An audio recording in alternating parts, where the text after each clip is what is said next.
Greetings, my dear Sagittarians. Welcome to your reading. In this reading, Sagittarians will be taking a look at how your energy impacts others, okay?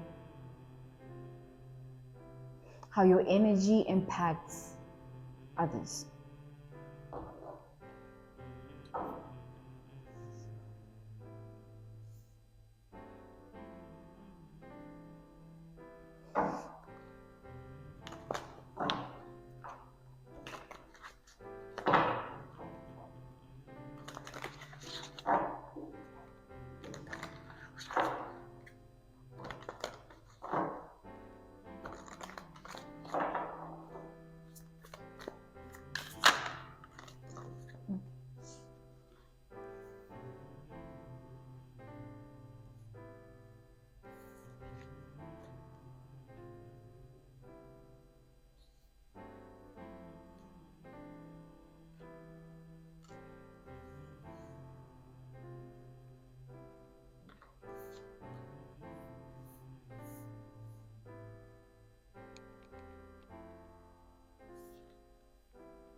One moment, Sagittarius. Okay.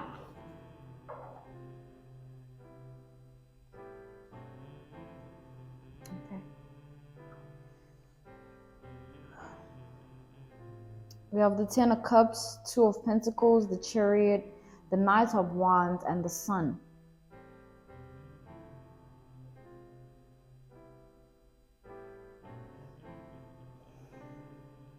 Sagittarius, I feel like in your life, you've always fulfilled other people's wishes. You were always like an ultimate wish fulfillment for others. You would always be, example, you'd always be the one that they never forget, or the one that they run back to, or the one that they can't let go of, right?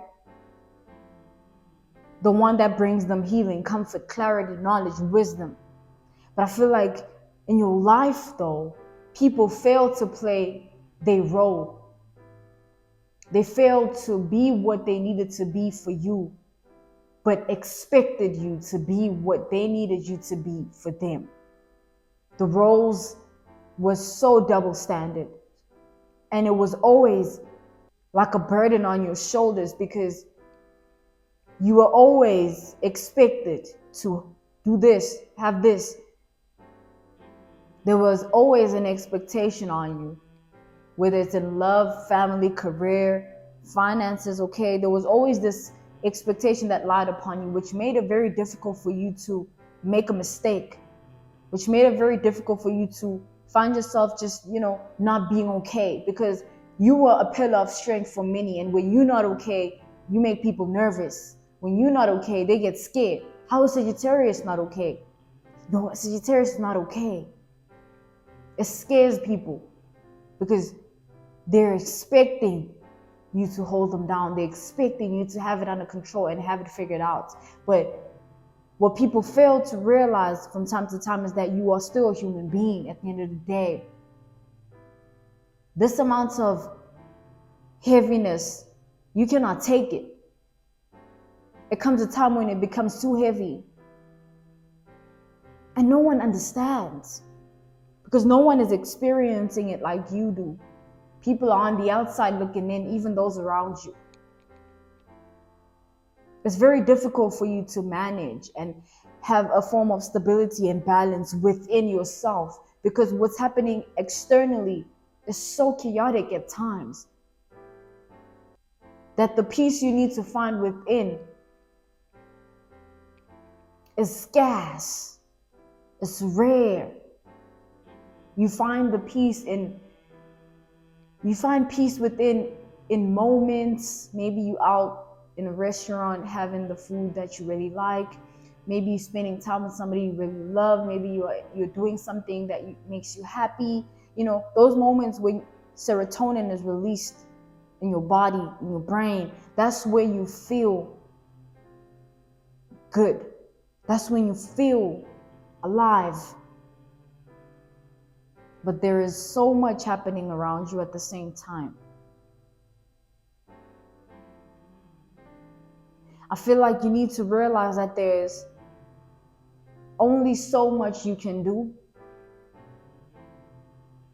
I understand that a lot of people look up to you as in a leadership way, okay? Looking at you in a way of a blueprint for how things are supposed to be, how things are supposed to go. You lead the herd, okay? You lead. But you need to understand that you need to fulfill and fuel your fire. Regardless of the role you have to play in this life, you still need to fuel your fire.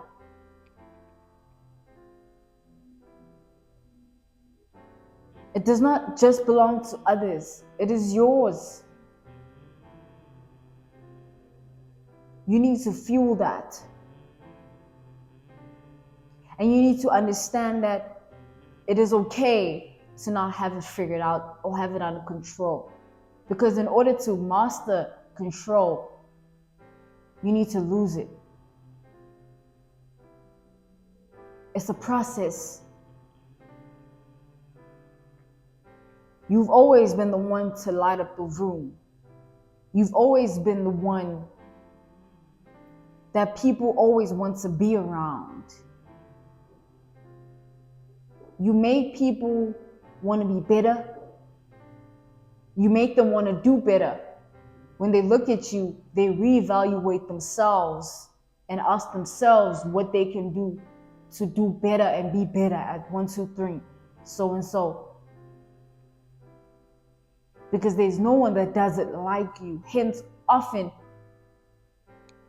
the continuous question that lies upon people's minds is, how are you doing it?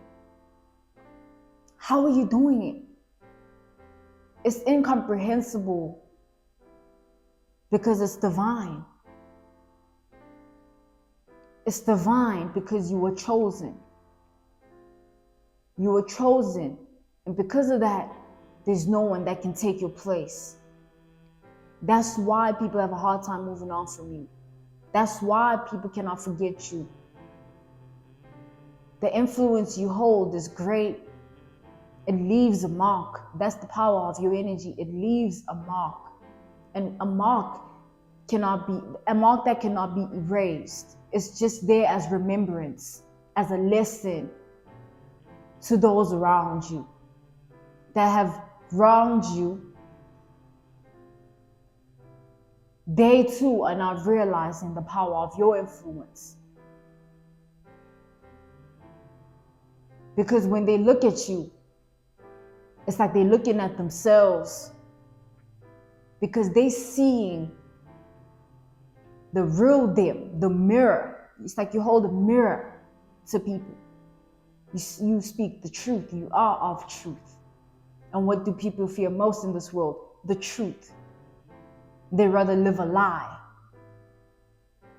than face the truth. They'd rather disappear than face the truth. People would rather kill themselves than face the truth. And that is who you are, and that is your energy. So imagine the impact you have amongst those around you. No one of fake and pretentious acts can be around you for long enough, because it will be quite clear that they fake and they pretending when they're around you. They cannot hide it. You see it. You see right through them. And I feel like that might have been a struggle in your journey of life, because you were able to see right through people.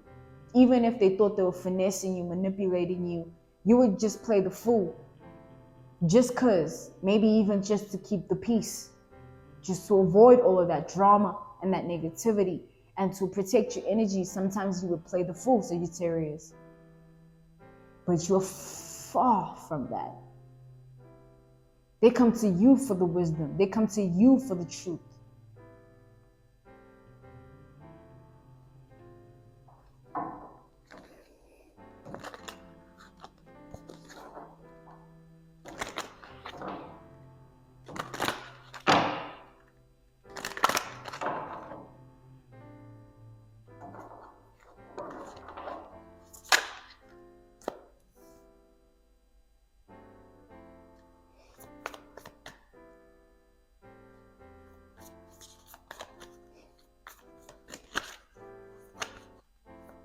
I feel like Sagittarius, the people that would often speak on you, one thing they would usually say was that you're a free spirit, right? However, when in your presence, despite you being a free spirit, when they're in your presence, they feel a much different energy. You are only a free spirit around those who you can be free with. And there are few of those. And those are the ones that walk in truth just like you. And the rest is posers. They cannot see that side of you.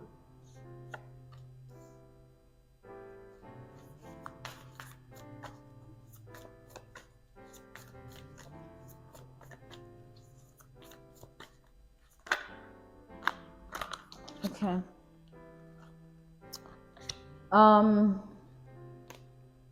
There's a lot in your energy, Sagittarius. I feel like you are very powerful. Okay, you're a very powerful individual.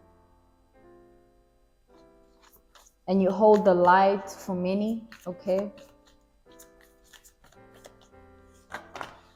Yeah, okay. Let's just leave it at that.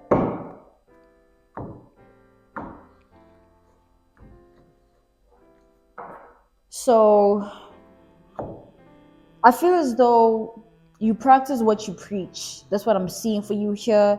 I feel like you're the type of person to introspect a lot. You analyze yourself and you evaluate yourself, your actions, your being, your way of being, which leaves little room for lack of character development in your life, which makes you a very powerful person because you don't fail to look at yourself for who you are. You see the truth not only in others, but in yourself too. That's why no one can tell you anything about you. You know what's up. You know what the deal is, and you're content with that. Or you're working towards being content with what you know about yourself, your flaws and all. I feel like you are finding treasure in the things that once brought you pain, because through those things you build yourself. You build yourself. You gain the strength. You gain the wisdom. I feel like what God does with you, God uses the things that were meant to destroy you to build you, to make you even more successful, to elevate you, to evolve you in a way that no one else can even say you faking it. You're pretending this is not real. It's a lie. You're not who you say you are. I feel like it's quite clear that you are who you say you are. I feel like you have family members that look at you and think to themselves, how are you this person? Because they know the darkness that you came from. They know the battles and hardships you had to deal with. And they often ask themselves how you got out of it. But I feel like the one true answer remains. It's God.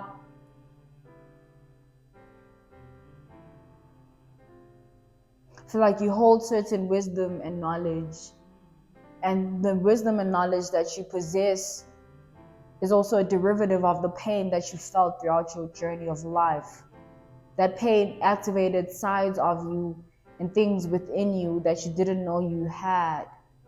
And through that pain, you were able to be free because the pain gave you freedom. Because the purpose of pain is to bring healing. And I know that's contradicting that. Why would I be in pain? Why would pain Why should pain even exist if its purpose is healing? If you are not in pain, you don't need to be healed. And when pain comes, it serves a purpose. Its healing is not just for the pain that was caused, it's also for the generational curses. It's also for the unspoken and silent battles. It's also for the voice in your head that produces negative thoughts. The healing that comes from the pain heals not only what was hurt and broken, it heals everything else. That's the purpose of pain. It serves a great purpose. It's not just there to hurt. It hurts to heal.